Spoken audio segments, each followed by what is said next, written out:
Today's episode of the Counselling Tutor Podcast is sponsored by Web Healer. You're a counsellor in private practice and you need a website, or you've got an existing website which you need help with.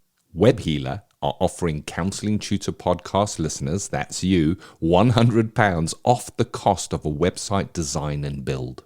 Now, Web Healers specialise in websites for counsellors and psychotherapists. It's what they do. And the Web Healer team provide a completely non-technical, done-for-you solution, leaving you to focus your time on your clients.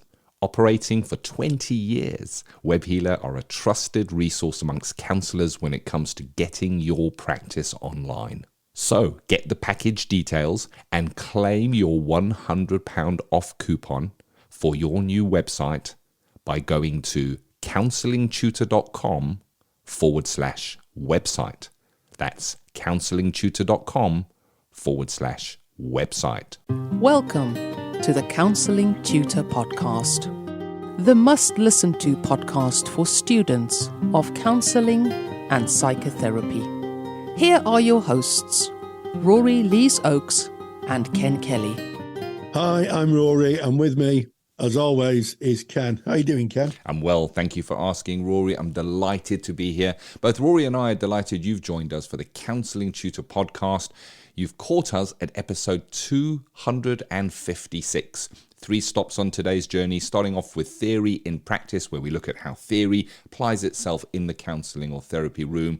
Today, we're going to be speaking about something that I think applies to anyone, whether you're a student, whether you're in practice, no matter what your modality, and that is building rapport. How do we do that? How important is that? What does the What does the research tell us about that? Then moving on to practice today, where we look at something that is contemporary, something that is going on now. It can be a win, it can be a challenge faced by counsellors and psychotherapists. And today we're going to be speaking about transitional objects.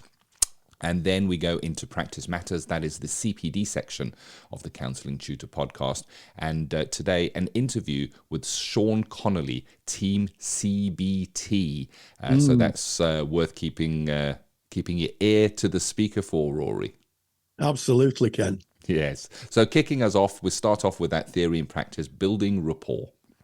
Yes, it's really interesting, and I think possibly just touch on the theory first before we go any further. It's been long known. There's been lots of research, and one of the research we talked about this a lot in the Counselling Tutor Podcast is something called common factors. And common factors are the ingredients, if you like, of what makes a successful outcome, or what can lead to successful outcome in counselling and psychotherapy for the client. And one of those is the relationship. You know, the relationship is a big ingredient in that therapeutic mix. And one of the ways that we develop the relationship is building a rapport. And I think it's kind of like, for me, building rapport is like a kind of, I would call it both knowing. So an example of rapport, certainly in the UK, and I don't know how this transposes to other countries, but you can guarantee you can get a conversation anywhere on the street in the UK if you just say to someone, what do you think about the weather? And before long, people will chat about the weather, and you can get a commonality with someone. You can find common ground, a neutral common ground, and then you can develop and start to build, if you want, a relationship. Sometimes it's called icebreakers, but a rapport means that you're kind of giving yourself a little bit of yourself to another person, and they're giving a little bit of their self to you. It's a starting point, I think, Ken. It is, and it's a relational condition, rapport. So I think of being maybe in a store, and you've just gone in to have a browse around, and then maybe a sales assistant might walk up to you and say, can I help you with anything? Very often we might be, unless we have something specific we need help with, we might say, no thanks, I'm just looking, and think very little of it and carry on. And that is an incident where no rapport exists. Now, if the person that walked up to us was known to us, maybe a next door neighbor or somebody we knew from a social club, and they walked up and said, "Hey, how are you doing? Is there anything I can help you with today?" The interaction would be very, very different. And that is because there is a built rapport. There is a shared understanding, a knowledge of one another. I guess it becomes the grease that oils the wheels of a relationship. Relationships are built on rapport. And of course, the outcome of rapport is more willingness to share. I might be more willing to share something with somebody that I've known for a few years and built a rapport with than I would be to a total stranger who asks me about how I am or who I am. I'd share more with somebody that I share rapport with. Trust is built via rapport. And all of these kind of become the foundations of what counseling is about. We build counseling on the relationship. We want a trusting relationship, want a threat-free relationship where the client feels free to share, does not feel judged. And that all starts with that building of that rapport. Yeah, absolutely, Ken. And, it can just be small things. I mean, here in the UK, we have a cultural kind of precedent where we would offer someone a warm drink. It's always been my experience that if you meet someone, they say, "Do you fancy a cup of tea?" Or certainly from the north of the country, they'd say, "Fancy a brew." And what you do when someone offers you a brew, you're going to be on the right side of things. And I think it starts with that when you meet the client. You might say, how did you get here? And they might say, "Oh, I got on the bus, or I drove, or I cycled." And you can say, "Oh yeah, and I, when I was practicing, I used to say that road can be really busy." And you go, "Oh yeah, I nearly got, I nearly missed the turning." Yes. I'm always doing that. And before long, you're starting in a social dialogue, a very neutral, very safe social dialogue, but one that shows that you're interested in the other, that you're listening. You're beginning that process of saying, "I'm listening to you." And also they're getting to know you. Very important. And I love them. I love the reference to the grease that oils the wheels of a relationship. It's absolutely that. It's a huge grease gun. Yeah. And now we think about, so there's a little bit of theory on rapport. And when we look to what the research suggests that no matter what the modality, the outcomes of therapy are very much based on the relational element of the therapeutic process. Is who you are to that client, who they are to you, and that trust and I guess that rapport that exists. So Rory and I share rapport. We've known each other for many years, and we're able to speak easily. We're able to speak freely when we do things like the Counselling Tutor Podcast. But we can have it. So how does this show when it shows itself in therapy? We can have a client who comes in. Those first sessions, maybe rapport hasn't been built. Maybe they are I guess apprehensive to start sharing their pain, their life secrets. They might come in, they might say things like, "Well, I don't know what to do. I don't know what's expected of me. I've never been in therapy before." And I think that patience is part of rapport.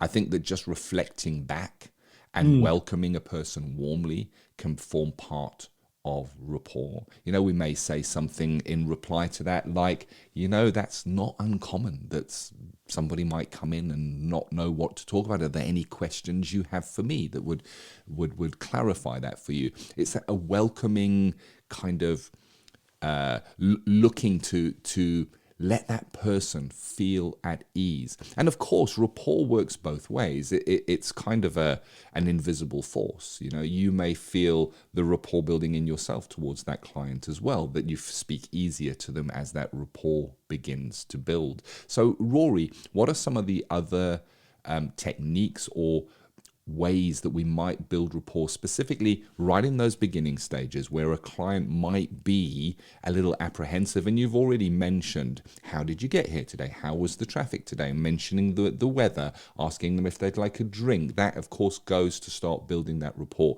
Any other things we can do if that person feels shy or a little reserved in those early sessions, Rory?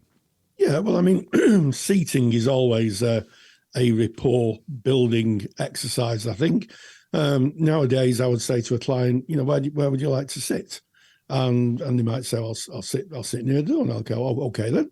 You sit near the door. So you're already building rapport. And I think one other interesting one, and it's interesting we do this this piece of skills theory today, because I can remember my lesson in my introduction class on rapport, and one of the things that the tutor said was that she was working with a client, and the client said, I'm getting divorced, and the tutor said, as her therapist, I've got that T-shirt. And I think what can happen is you can just give a little bit, just a tiny bit of self-disclosure to say that you're tuned in, and it speaks, I think, Ken, to attunement therapeutic, empathy and attunement, doesn't it? I like that. Yes. So appropriate self-disclosure. And I like how you did that, Rory. You kind of, you threw in the story of the example, of course, but it's just a small sentence that's thrown in. It doesn't take it away from what that person is bringing. No. It just says, I see you, I hear you, I recognize you. And I think another element of rapport is our non-verbal communication as well. So rapport is not just what we say with our words. Yes. It is the how we hold our face, how we look at that client, how we nod, how we use those non-verbal affirmations that we are there. Maybe we're leaning slightly forward as the person is speaking to show, you know what, I'm interested in what it is that you are saying. And all of that builds that rapport. And I guess, rapport is something we can practice. You can practice it in your everyday life outside of the counselling room, just in your day-to-day. When you're next at the tills at a supermarket and somebody's helping you, you can ask how their day was, what time they started, what time they're going off, all kinds of questions, and just practice that little bits of rapport building. And I've certainly found in my own life, I practice that. I'm neurodiverse, I'm autistic, so there are parts of me that struggle, I guess, with social interactions. So I purposely put myself in positions where I might go out and build rapport in my day-to-day life as kind of flexing that muscle, as it were. So we've spoken a little bit about rapport. We've kind of said how we might say that, or how we might show that in our way of being. What might we do? And this is interesting here. What might we do if we feel that rapport is not being built? So we're kind of there with that client and we're just not feeling it, and we can maybe sense that they're not feeling it as well. How might we work with that, Rory? Well, I think that sometimes just being open and honest is the best policy. Open and honest. Yeah. I know there's been times where I've said to clients, and certainly when I was a school counsellor to younger clients, because there was a big age difference between my clients and myself at the time, and I would say I just wonder, it just feels it feels a little tense maybe. I just wonder if it's something I'm doing, and by kind of putting it onto you and putting the focus onto you, what can happen is that they go, well, not really, but you're an older guy, and and before long you could start to say, oh yeah, I must look really old to you, and they go, well, actually yes. What I used to say is, well, how old do you think I am? And he used to go, well, I think you're 42, and I go, well, I'm 50, and he go, really, and before long you're away. It's a kickstart. You're away. And certainly when I work with female clients who are talking about very difficult relationships they'd had with men, I may say, if I felt there was a tension or a barrier being created, and rightly so. I mean, some clients don't have great experiences of men, and some clients don't have great experiences of women. So just to balance it out. Yeah. And I'd say, I'm just wondering how easy it is to tell another man of this. And again, that kind of just turned the key. Sometimes they'd say, well, it isn't. And I'd say, okay, perhaps we just look at that. And it's all about managing the relationship and trying to keep that relationship buoyant. buoyant, so it doesn't sink below transference and perception and misapprehension of things. So yeah, being curious and being open, I think, is the greatest way of addressing that, Ken. Yeah, and the word that comes to mind there is congruence.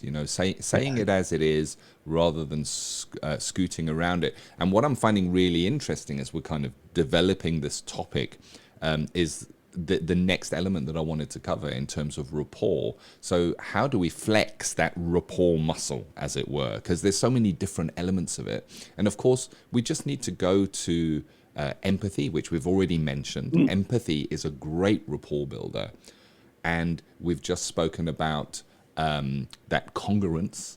Congruence can build rapport. Congruence is daring to be who you really are. And of course, we're encouraging clients to do the same. That's what therapy is about. Don't be how people want you to be you. And that involves a level of congruence. And of course, that unconditional positive regard, seeing that human that is in front of us for who they really are. So we go to those three facilitative conditions mentioned by Carl Rogers, and already we can see how they intertwine into building that relationship and creating that rapport. And of course, I kind of loaded this question, Rory, with going in and what happens if you're struggling with that rapport building. And you're 100% right in what you say, in that congruence and putting it out there. Another way is to exercise patience. Sometimes the person will need a little bit of time. It may be that many times in their life, anytime they've trusted in somebody, it has gone on to them being let down in the future. And it may take time, and we need to allow that time for that to develop. And you used a great example, Rory, and I too, I worked in a college for some time where there was a massive age difference between myself and the clients that were presenting.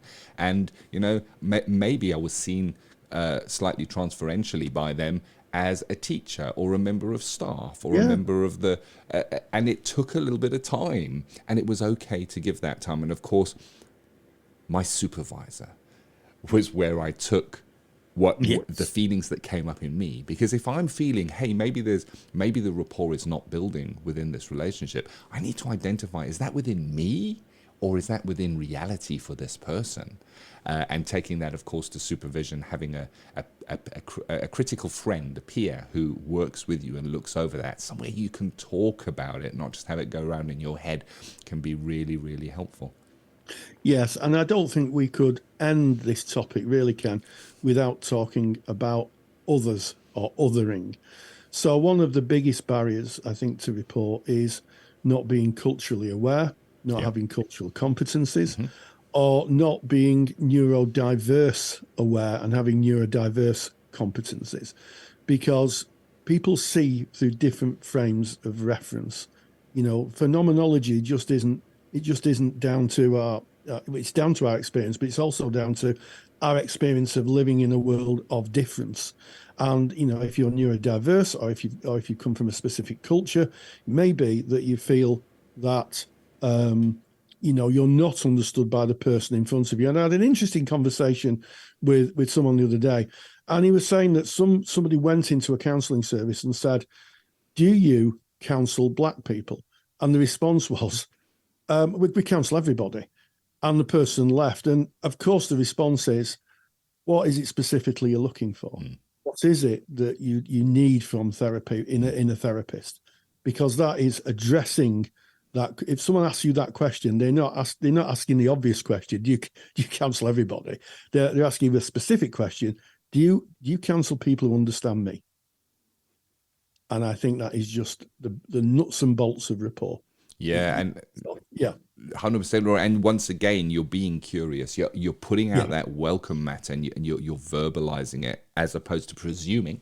And of course, we counsel everybody is very, it's quite flippant. It's probably true. I guess the person was trying to be inclusive, but I think it just points back to the CPD, personal development, knowing who you are, and then that recognition that not every client is going to be a match for you.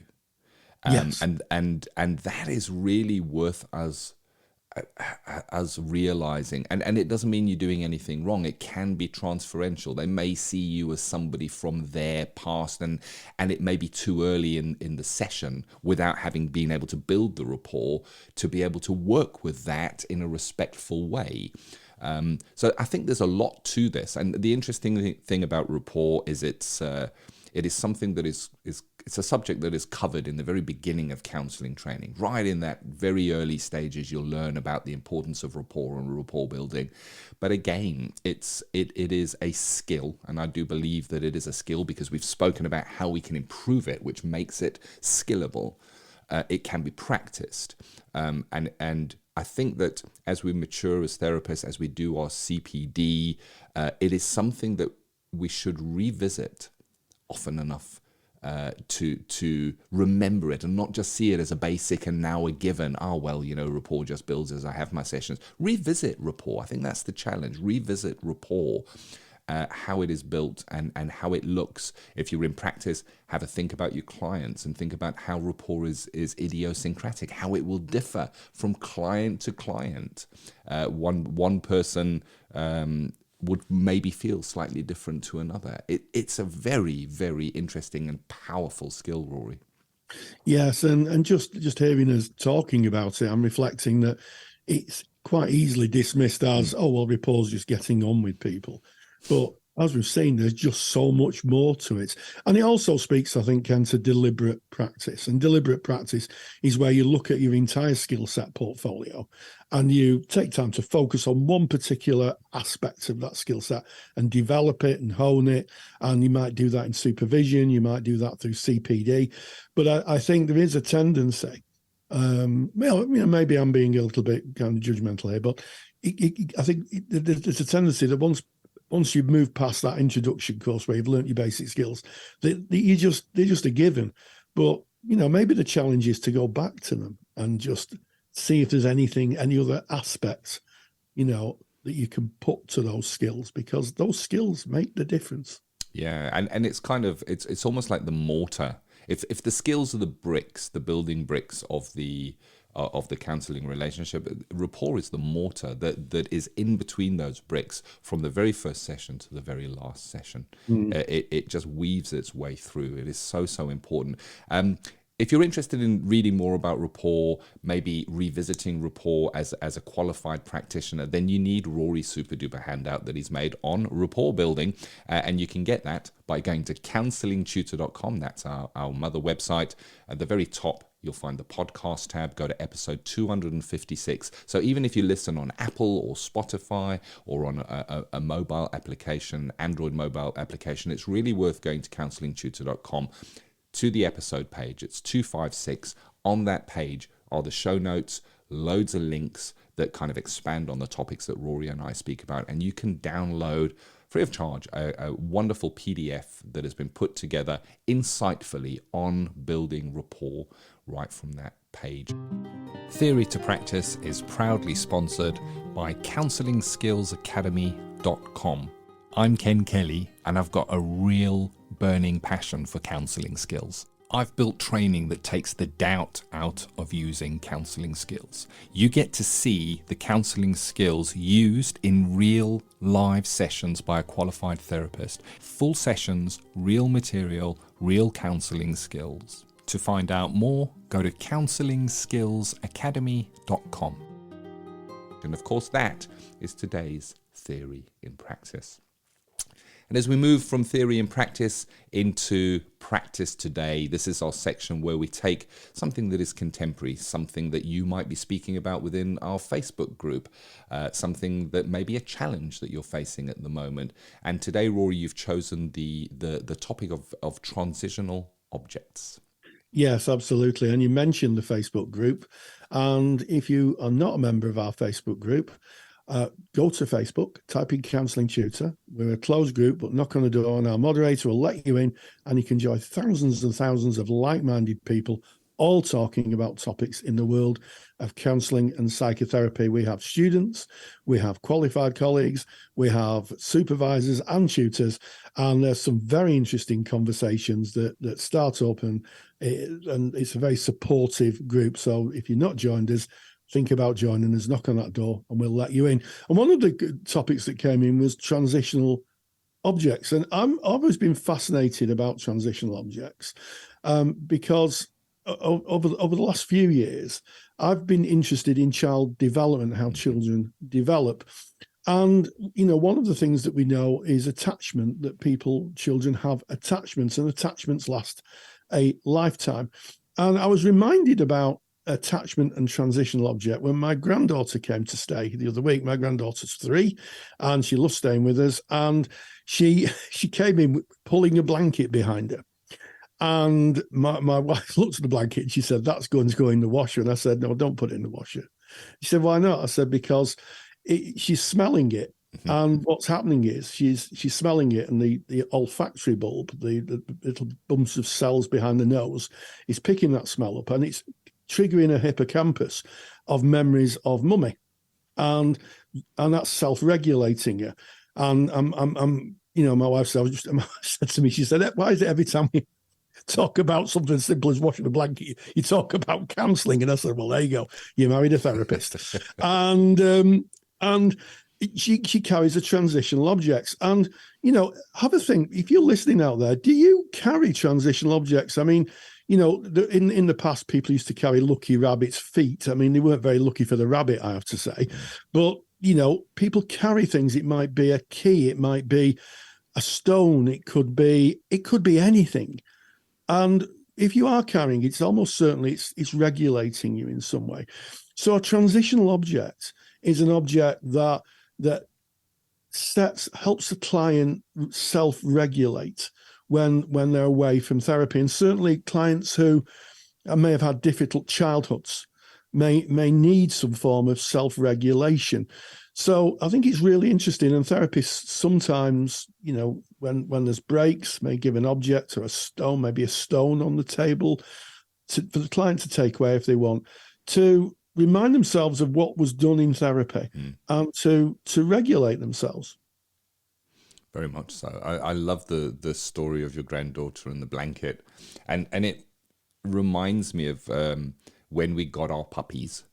So when we got our puppies, we would pick them up from the breeder, and they would come home, and they would come home with a toy or a piece of material or a small blanket that had the smell of mum on it. And it helps the puppy transition into the new environment, into the new home. Seems to be kind of baked into our psychology, transitional objects.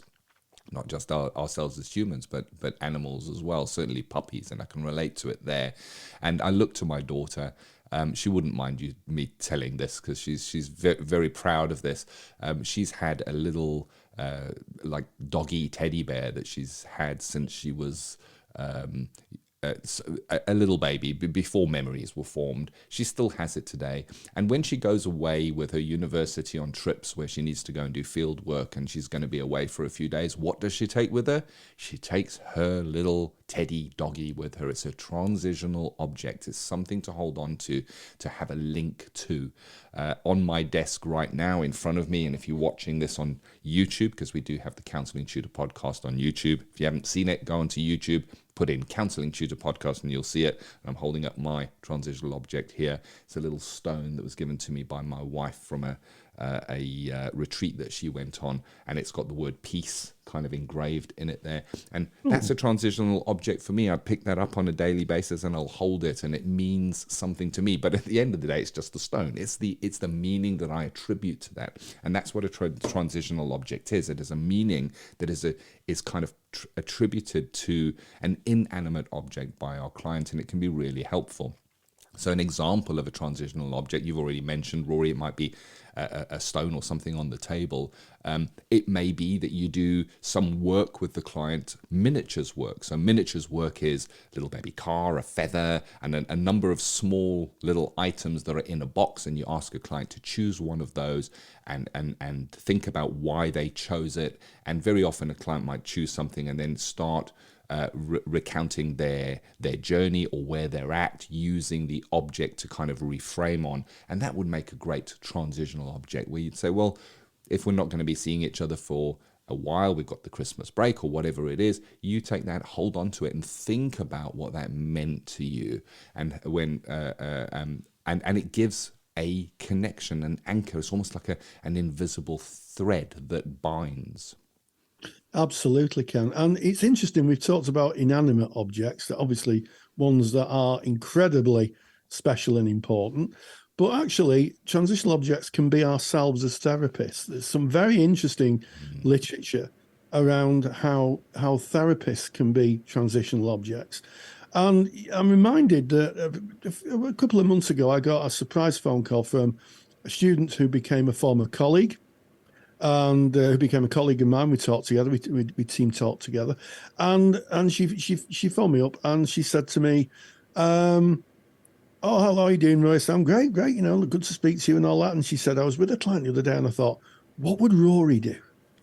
What would Rory do?" And I thought, I said, "Was that helpful?" And she said, "It was, because she didn't tell me exactly what was happening, but it sounded like there was a decision to be made, and maybe they were getting a bit nervous about it, and then they thought about me, and miraculously they managed to work their way through. But that was it. It was a self-soothing idea. What would Rory do? You know, being held, if you like, by the tutor, reminding her of the times maybe in the case discussion groups in when we were teaching. And I think that's really useful. And I think, you know, sometimes we underestimate how much of a transitional object we are in therapy, where clients may say, "Oh, I've often heard people say, I remember my therapist." That's a transitional object. And I think one of the most underrated transitional objects is sometimes not used in endings. So, you know, we get clients who say, I'm not sure about an ending. And I read a wonderful therapist's account of how she would ask her clients to draw pictures of the work they've done and how they've grown, a representation of how they've grown in therapy.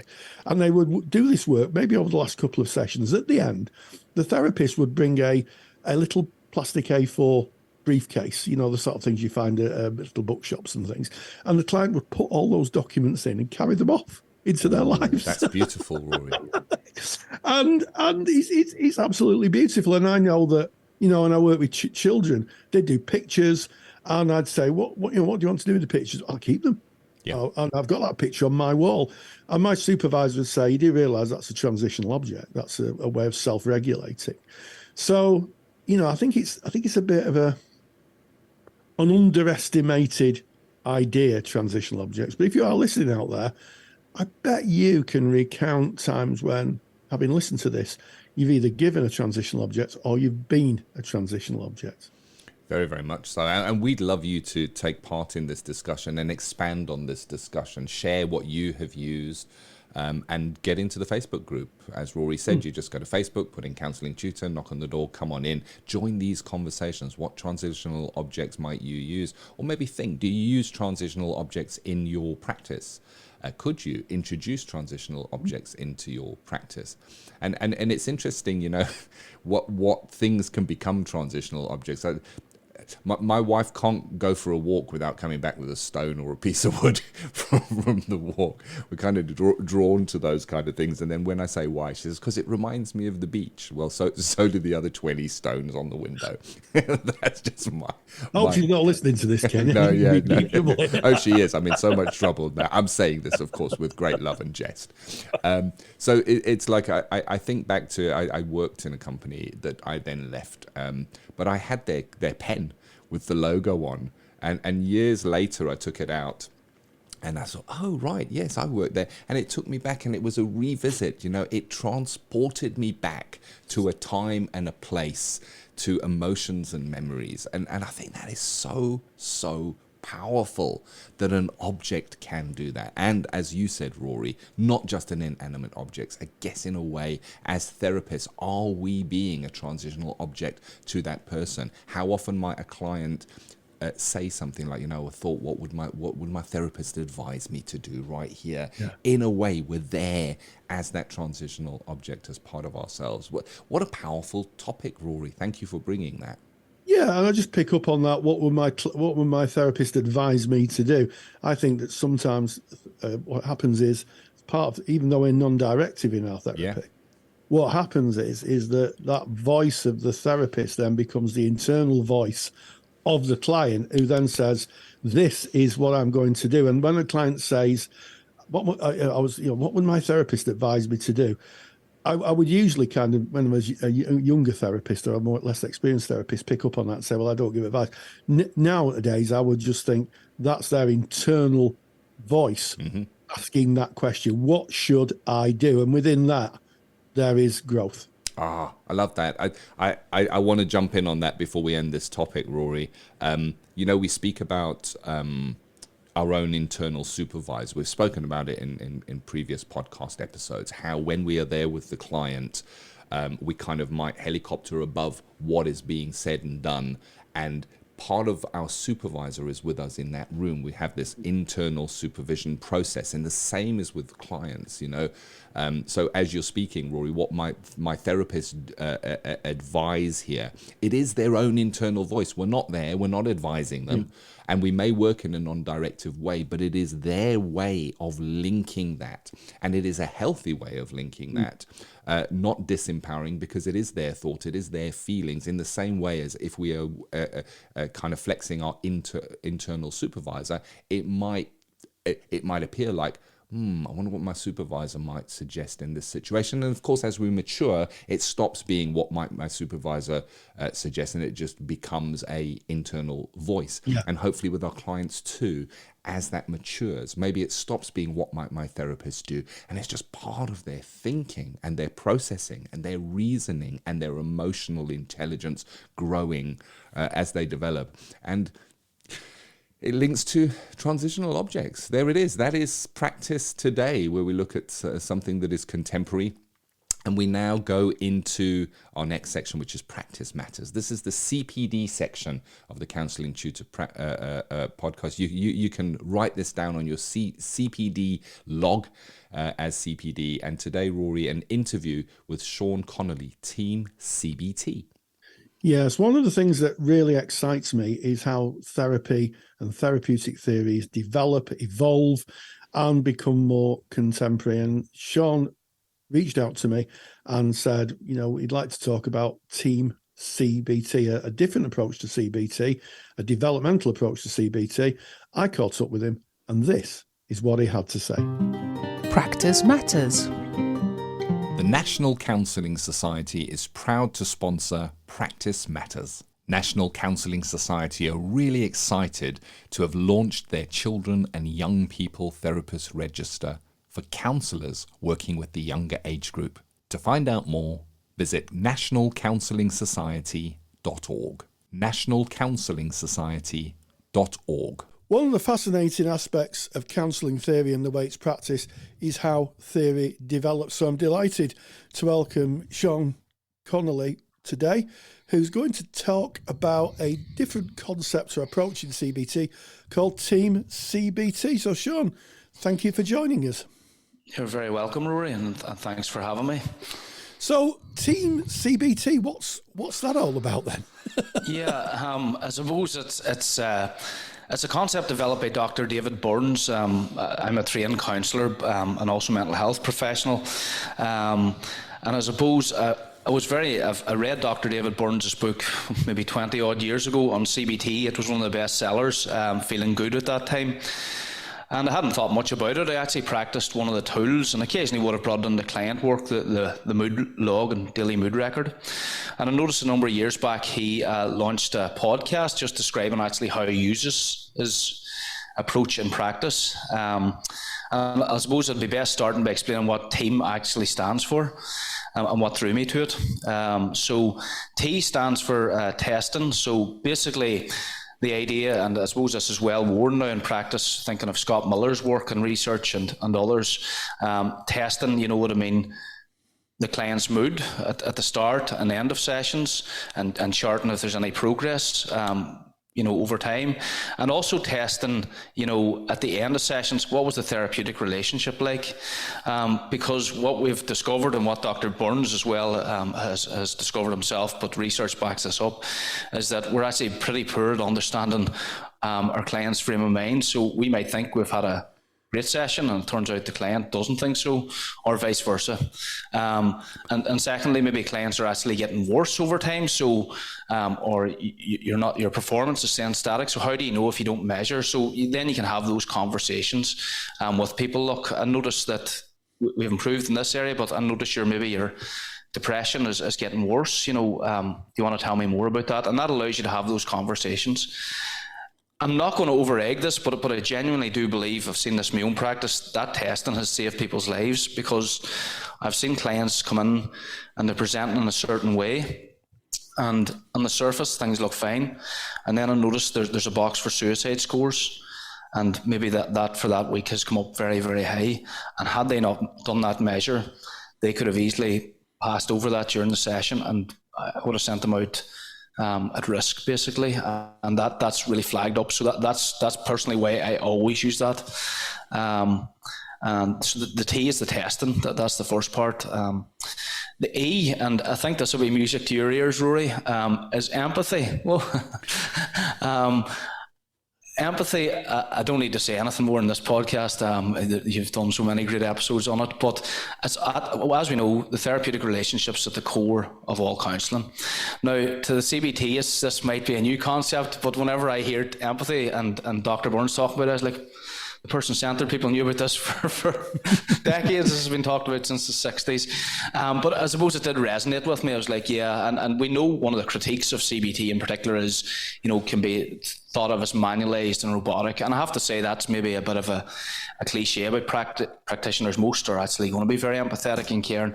But it does draw that, and I suppose Dr. Burns recognises that. And very much he's at the opinion, you must understand what's going on for the client, because otherwise you could be working on the wrong problem, or they'll not open up and work with you. So if the empathy is not there, you can probably forget the rest. Now, the old chestnut, and again, I think it might be, I'm paraphrasing news here, I may have heard this in the podcast, but we certainly thrashed out in the literature as well, is we know empathy is certainly necessary, but is it sufficient? And that, for me, was always the question. It is great, it's fantastic, but is it enough to get some people better? I think some people will. You give the core conditions and can work through it, and you can certainly see massive progress. But for others, there sometimes needs to be a bit more than that.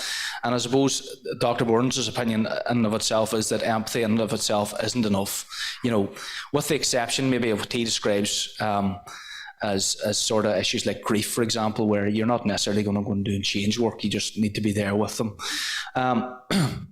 So the third part then that he's recognised is A, which stands for Assessment of Resistance. So TEA, or agenda setting was another word, but it can be quite confusing because it's not the agenda setting that we traditionally hear about in CBT. This is actually assessing a client's resistance.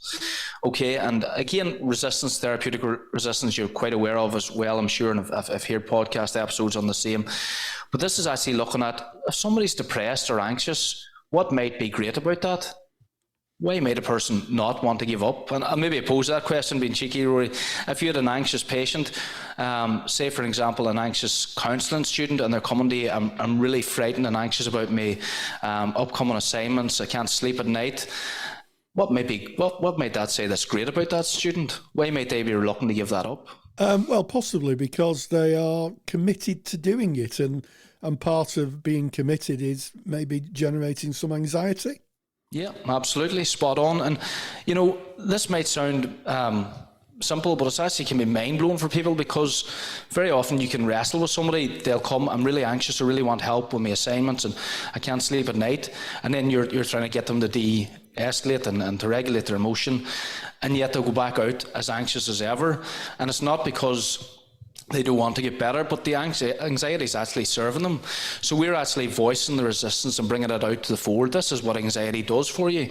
And do you really want to deal with this? Because what happens if you get so relaxed? Do you end up not doing your homework or your assignment? So what we would often talk about is we would negotiate with the resistance, nearly the parts, so party wants to hold on to it and party wants to let it go. So instead of actually removing the anxiety, what about we dial it down so that it's at a point where you still have enough to function and to get all those great benefits. You know, it's not that there's something wrong with you. You're just a high performer and want the best. And, you know, but at the same time, at the minute it's too overwhelming, can we dial it down? Or maybe a client might say, you know what, I don't want to get rid of my anxiety. You know, it's actually serving me quite well. It's very uncomfortable, but I'm not ready to work at it. Because one of the big things with anxiety that we particularly talk about in CBT is the second part of resistance is the process. Now, with anxiety in particular, the belief is you always have to eventually expose yourself to the thing you're frightened of. And for a lot of people, they don't want to do that, you know, for good reason. So I'll take a classic example of a phobia. We can say, look, I'll really empathise with you, understand you've that fear of spiders or snakes or whatever, keeping it quite plain at this stage. But ultimately, we can talk about it all you want, but at some point you're going to have to face this fear. And for a lot of people, they don't want to do that. So again, you have to voice that, you know, and say, well, look, are you prepared? What's the good reasons not to do that? And you nearly want the client arguing for change. You know what, this is really impacting my life. I'm going out into shopping centres and I'm running away because I see a small spider, for example, and I'm socially embarrassed and I'd have to deal with it. Or you know what, it could be the opposite. But spiders don't really bother me. You know, I just don't like them, so I get somebody to remove them from the house, and I don't really fancy having to touch them. So you know what, I'm just going to leave it, and that's okay. So the hardest bit, what Dr. Burns would talk about, is sitting with open hands, and this is whereby he talks about the number one therapeutic error. I'll maybe pose this again to you, Rory, just to be cheeky, but what do you see as the number one therapeutic error, or do you have any guess of what? Well, I would think the number one therapeutic error is that therapists impose their views onto the client. In other words, they hear the client and then they think, well, this is what we have to work on. And with that, they kind of diminish the client's autonomy. Yeah, well, you're not far off. I have to say, you might have read ahead in this. He puts it just, the number one therapeutic error is actually clients wanting to help.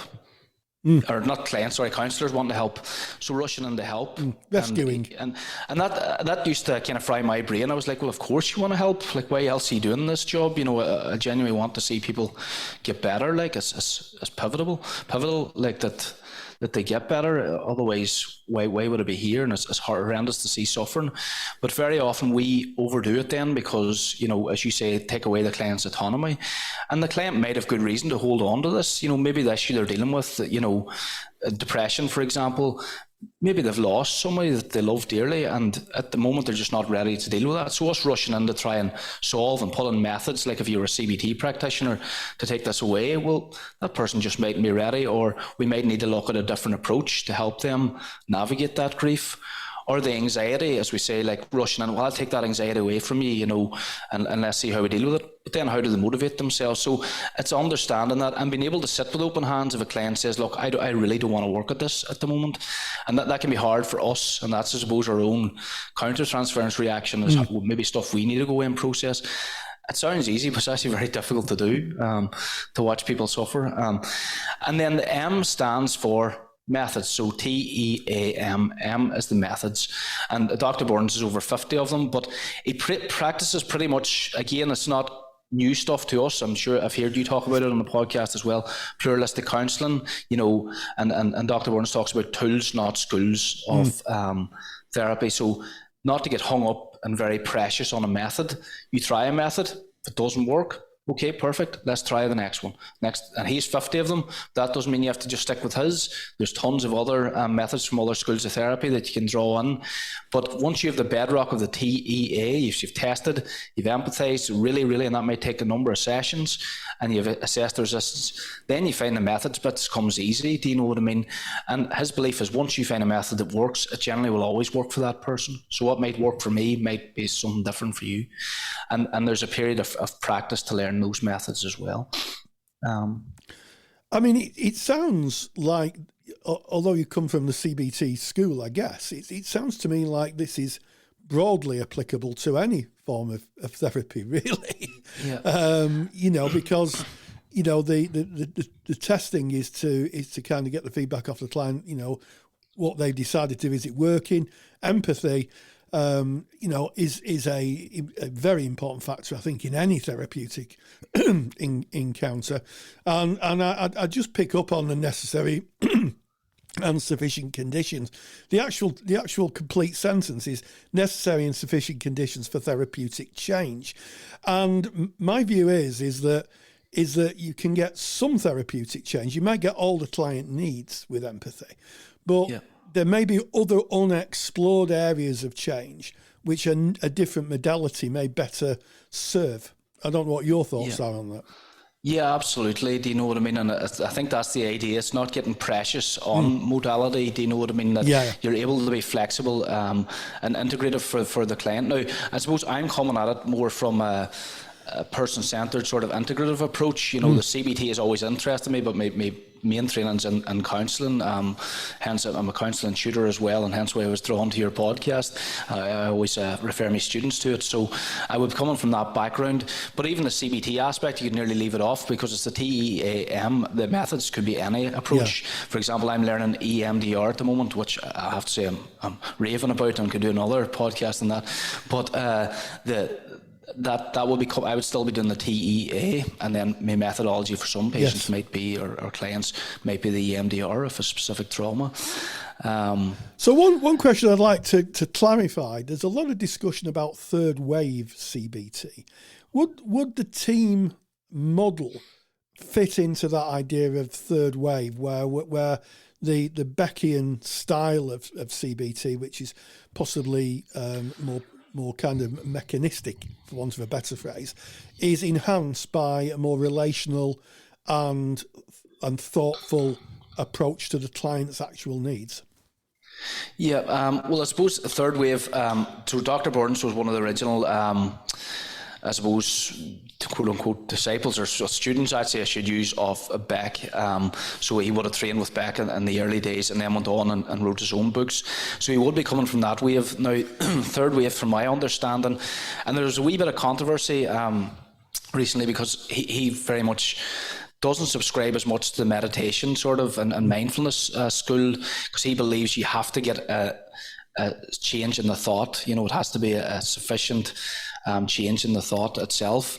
However, a lot of the practitioners bring in their own ways and means. So a lot of our practitioners that we train with are maybe coming from schools like ACT, Acceptance Commitment Therapy, and they're bringing in that as part of the methodology. So as I say, anything really can go here, you know, with respect, and you bring in your own way of being and your own methodology. And just on that, just to let people know that we do have a training group. So this started out in the US, where Dr. Burns would have trained people free in Stanford. But obviously now with COVID and online, he's his own podcast and he does live therapy. You can listen to it on it. It's become more available. So a group of us actually got onto the US training with his podcast host, Rhonda Borowski. And then we in turn realised there's a cohort in UK interested in this. Some are CBT, some are just coming from, I suppose, various schools like GPs of therapy, and then there's quite a few of us person-centred and integrative trained as well. So we meet on a Tuesday online and practice these skills. You know, it's just an informal group that meets online. It's starting to grow, and hence why I suppose I want to come on and talk about it. If people want to learn the skills, there's a free group that we're teaching these. And in particular, what I love about his work is the empathy. One of the critiques of empathy is, how do you do empathy? How do you teach empathy? He talks about the 5 secrets. And I must say, they're not secret, obviously, but I must say they are so applicable and useful for actually teaching people how to empathize, you know what I mean, with skills. And you actually go away and practice these again and again and again, and you get better at them over time. I found that's really helped me with my own practice. My day-to-day work is actually, I've been better empathizing. And one of the critiques, again, sorry, just to mention, you'd mentioned about the third wave as well, is sometimes there's big concepts, you know, put about and some of these things, different theories, and he can be come across a bit blunt with people whenever he's trying to learn these, you know, and what does that mean? And I thought that's a bit condescending, like this is obviously another school of thought. But when I spoke to a fellow practitioner, he said some of these big concepts and big theories, what do they actually mean in practice? And I think that's what Dr. Burns is very good at, is actually distilling, well, what is empathy? How do you actually do it? So he breaks it down into the minutiae.